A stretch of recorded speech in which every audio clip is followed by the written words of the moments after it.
नमस्कार, उत्तराखंड की खबरों में आपका स्वागत है। मैं हूं आपके साथ मनोराज सक्सेना। बात सबसे पहले इगास पर्व की करते हैं। उत्तराखंड में इगास पर्व की धूम देखने को मिली है। मुख्यमंत्री रावत ने प्रदेशवासियों को ट्वीट कर इगास पर्व की बधाई भी दी है। सीएम ने प्रदेशवासियों के सुख, शांति और समृद्धि की कामना की। कोरोना वायरस को ध्यान में रखकर पर्व मनाने की अपील भी की। मास्क पहनने के साथ सावधानियां बरतने की अपील मुख्यमंत्री त्रिवेंद्र सिंह रावत ने की है।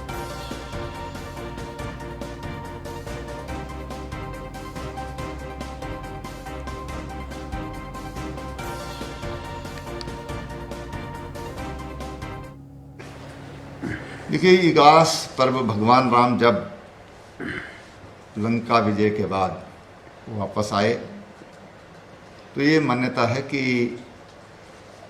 ये दूरस्थ क्षेत्र होने की वजह से यहाँ तक वो खबर पहुँचने में 11 दिन के लगे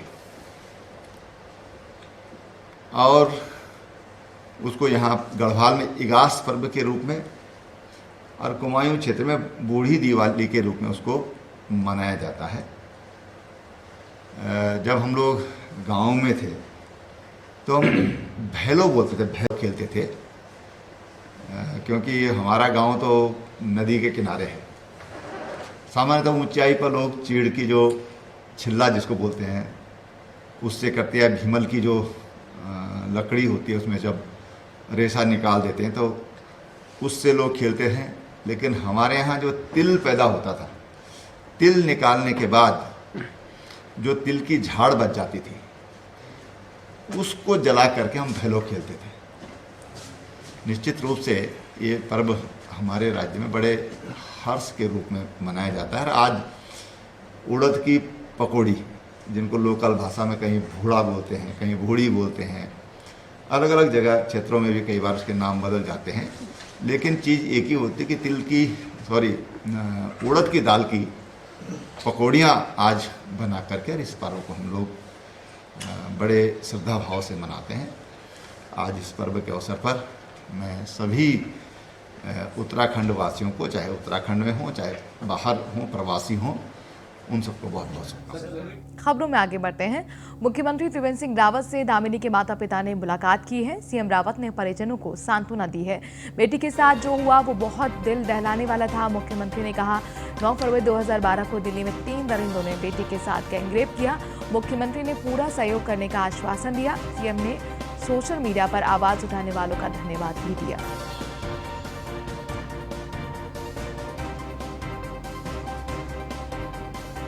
देखिए, आज उस लड़की के माता पिता नेगी दंपति मुझे दिल्ली से मिलने आए थे और उन्होंने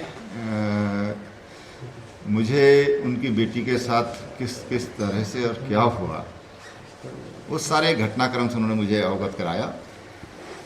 और निश्चित रूप से उत्तराखंड की बेटी के साथ जो कुछ हुआ है वो बहुत दिल दहलाने वाला है। कोई भी बेटियों का पिता या किसी बहन का भाई उस पीड़ा को बहुत अच्छी तरह समझ सकता है। मैंने उनके माता पिता को यह आश्वस्त किया है कि हम कानूनी लड़ाई लड़ने के लिए पूरी तरह उनके साथ में हैं। मैं ही नहीं, पूरा उत्तराखंड उनके साथ में है। तमाम उन लोगों का भी मैं धन्यवाद करना चाहूँगा कि जिन्होंने सोशल मीडिया के माध्यम से इस बढ़ते आगे बात हरिद्वार की करते हैं। कोरोना को लेकर हरिद्वार प्रशासन सतर्क हुआ है। दिल्ली से हरिद्वार आने वालों के लिए जो लोग हैं उनके सैंपल लिए जा रहे हैं। बॉर्डर पर चेकिंग के लिए भी लोगों को तैनात किया गया है ताकि आने जाने वाले लोगों को पर निगरानी रखी जा सके, उनके सैंपल लिए जा सके। इसके साथ ही जानकारी छिपाने वालों पर प्रशासन कार्रवाई भी करेगी। रिपोर्ट नेगेटिव आने पर ही उत्तराखंड में प्रवेश दिया जाएगा। होटलों में ठहरने के लिए भी गाइडलाइन जारी की गई हैं। आपको बता दें कि अब लगातार लोग जो है उत्तराखंड का रुख कर रहे हैं वेकेशन मनाने के लिए, वीकेंड मनाने के लिए। और ऐसे में अब चूंकि दिल्ली में बहुत ज़्यादा कोरोना बढ़ रहा है, जाहिर तौर पर अब होटल में रहने के लिए भी गाइडलाइंस हरिद्वार प्रशासन की तरफ से दी गई हैं। उत्तराखंड में इगास पर्व को लेकर धूम देखने को मिली। पौड़ी में इगास पर्व को लेकर लोगों में काफी उत्साह है। सांसद अनिल बलूनी ने अपने गांव पहुंचकर लोगों से मुलाकात की और इस पर्व की बधाई भी दी है।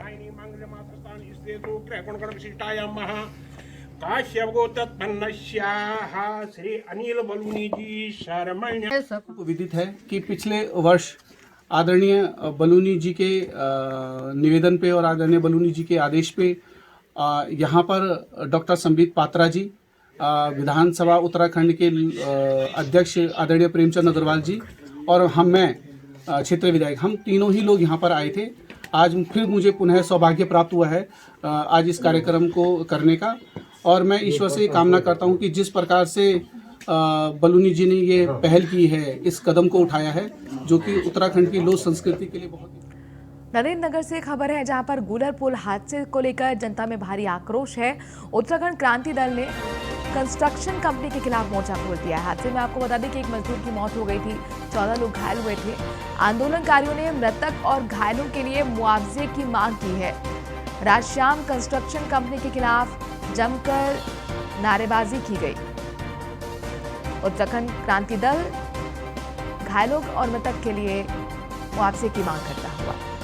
तत्काल उसी दिन शाम को एफआईआर रजिस्टर हो गई थी जिस दिन ये हादसा हुआ था, और मजिस्ट्रियल जांच गठित भी हो गई थी, मजिस्ट्रियल जांच शुरू भी हो गई है। जांच में जिस प्रकार की लापरवाही और जिस के उत्तरदायित्व निर्धारण होगा उसी प्रकार से फिर आगे। आज न्यूज़ वन इंडिया पहुंचा है गुल्लर घाटी में, और गुल्लर का ये धारगिट गदेरा है जहां पर एनएच के द्वारा ये लगभग 90 मीटर स्पान का 4 लेन पुल बन रहा था।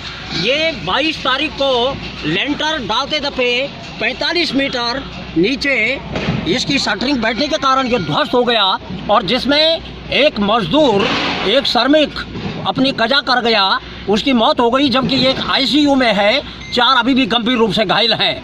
और लोगों का ये कहना है कि ये जो शटरिंग जो बैठी है उसका कारण ये है कि सारी मिट्टी इधर से उधर से सब जगह से यहाँ डाली गई और शटरिंग को उस पर टिकाया गया, जिसके कारण ये हुआ है। और लोगों को अफसोस इस बात का भी है कि जब ये लेंटर यहाँ पड़ रहा था 22 तारीख को, तो उस दिन एनएच का कोई भी जिम्मेदार अधिकारी यहाँ पर नहीं था। लोगों की मांग है कि जो कजा कर गए, जो मर गए, उनको मुआवजा दिया जाए, घायलों को मुआवजा दिया जाए। अगर मुआवजा नहीं देती कंपनी तो कंपनी के खिलाफ ज़बरदस्त आंदोलन नेशनल हाईवे 58 को यहीं गुल्लर में चक्का जाम किया जाएगा। देखते हैं कंपनी इनकी बात को कितना मानती है, नहीं मानती है, या चक्का जाम करते हैं, ये देखने की बात होगी। नरेंद्र नगर से न्यूज़ वन इंडिया के लिए मैं वाचस्पति रहा। ऋषिकेश में राज्यपाल बेबी रानी मौर्य के स्वास्थ्य में सुधार बताया जा रहा है। कोरोना पॉजिटिव आने के बाद वो ऋषिकेश में एम्स में भर्ती थी। बेबी रानी मौर्य को सामान्य सर्दी जुकाम की शिकायत है। 5 डॉक्टरों की टीम मॉनिटरिंग कर रही है। आपको बता दें कि बेबी रानी की कोरोना रिपोर्ट पॉजिटिव आई थी। खुद ट्वीट कर उन्होंने जानकारी दी थी। उसके बाद उन्हें एम्स में भर्ती कराया गया, जहां 5 डॉक्टरों की टीम उनकी मॉनिटरिंग कर रही है।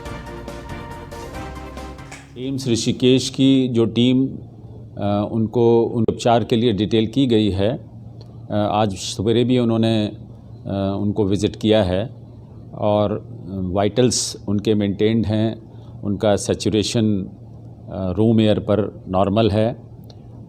कल उनकी जो एम्स ऋषिकेश के द्वारा कोविड की जांच की गई थी वो पॉजिटिव आई है। वर्तमान स्थिति में उनको सिर्फ सामान्य कोल्ड की शिकायत है। इसके अलावा फिजिकली सिस्टमेटिकली वो बिल्कुल। नैनीताल हाईकोर्ट में बदहाल हॉस्पिटल मामले में सुनवाई हुई। क्वारंटाइन सेंटरों की बदहाल व्यवस्था की याचिका पर दरअसल सुनवाई की गई थी। राज्य सरकार से कुंभ मेले को लेकर निर्देश इसमें दिए गए। 2 दिसंबर तक शपथ पत्र पेश करने के लिए कहा गया है। अगली सुनवाई 2 दिसंबर तक टल गई है। माननीय उच्च न्यायालय उत्तराखंड में हमने कोविड मामले की सुनवाई के दौरान कोर्ट को अवगत कराया कि कोर्ट का ऑर्डर डेटेड 31 अक्टूबर 2020 कोर्ट ने सरकार ने कंप्लाई नहीं किया है और थर्मल स्क्रीनिंग, मास्क और मोबाइल यूनिट्स अभी तक शुरू नहीं किए गए हैं। इसमें हमने यह भी बताया कि आने वाले कुंभ मेले में हरिद्वार में बहुत ही धीरे रफ्तार से कार्य हो रहे हैं और जो इंफ्रास्ट्रक्चर प्रोजेक्ट्स है, फ्लाईओवर ब्रिजेज हैं, उनके निकट भविष्य में भी बनने के आसार नहीं हैं। कोर्ट ने हमारे इस सुझाव को भी गंगोत्री के कपाट बंद होने के बाद आदि अनादिकाल से गंगोत्री से रावल द्वारा नेपाल के पशुपतिनाथ मंदिर में भगवान शिव का अभिषेक करने के लिए जल कलश लेकर जाया जाता है, जिसके चलते गंगोत्री धाम के रावल शिव प्रकाश महाराज कलश को लेकर हरिद्वार निरंजनी अखाड़े पहुंचे। यहां मौजूदा साधु संतों ने उनका भव्य स्वागत किया। निरंजनी अखाड़ा में मां मनसा देवी की चरण पादुका पर कलश का विधिवत पूजन भी किया गया। युगों से चली आ रही परंपरा को पूर्ववर्त की भांति इस वर्ष भी मैं प्रथम पड़ाव हरिद्वार में पहुंचा हूं कि जब कपाट खुलने के लिए जाते थे तो यही अखाड़ा परिषद उसका स्वागत करता था।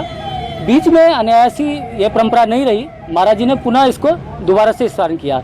इससे हम मेरे ही मन में नहीं अपितु पूरे गंगोत्री समाज बड़ा हर्षो और उल्लास के साथ बड़ा प्रसन्नचित्त है। आगे भी हम यहाँ हमारी परंपरा है, प्रत्येक वर्ष वहाँ से गंगोत्री से माँ गंगा जल को लेकर के पंचायती अखाड़ा से निरंजनी में आते हैं। यहाँ चरण पादुका पर उनका पूजन होता है और फिर यहाँ जाते हैं पशुपतिनाथ 30 तारीख यानी कार्तिक पूर्णिमा के दिन वहाँ पे महादेव को पशुपतिनाथ को गंगा जल चढ़ता है। ये परंपरा है। काशीपुर में बिजली चोरों के खिलाफ विजिलेंस टीम ने कार्रवाई की है। टीम ने बिजली चोरी करते हुए 10 लोगों को पकड़ा है। टीम ने सभी चोरों के खिलाफ कोतवाली में रिपोर्ट दर्ज कराई है। पिछले कई दिनों से बिजली चोरी की शिकायतें आ रही थी, जिसके बाद ये बड़ी कार्रवाई की गई है। हमारे अभी तक करीब 550 FIR हम कर चुके हैं और जिसमें करीब हम 2.5 करोड़ का जुर्माना डाल चुके हैं और करीब 1.5 करोड़ वसूल भी कर चुके हैं। और आज भी विजिलेंस की टीम हमारी काशीपुर शहर में है। अभी तक मेरे पास 2:30 बजे हैं, इस समय तक मेरे पास जो रिपोर्ट है करीब 10 लोगों को पकड़ लिया है बिजली चोरी की उसमें। और 3 दिन पहले भी हमने करीब 17 FIR कराई है।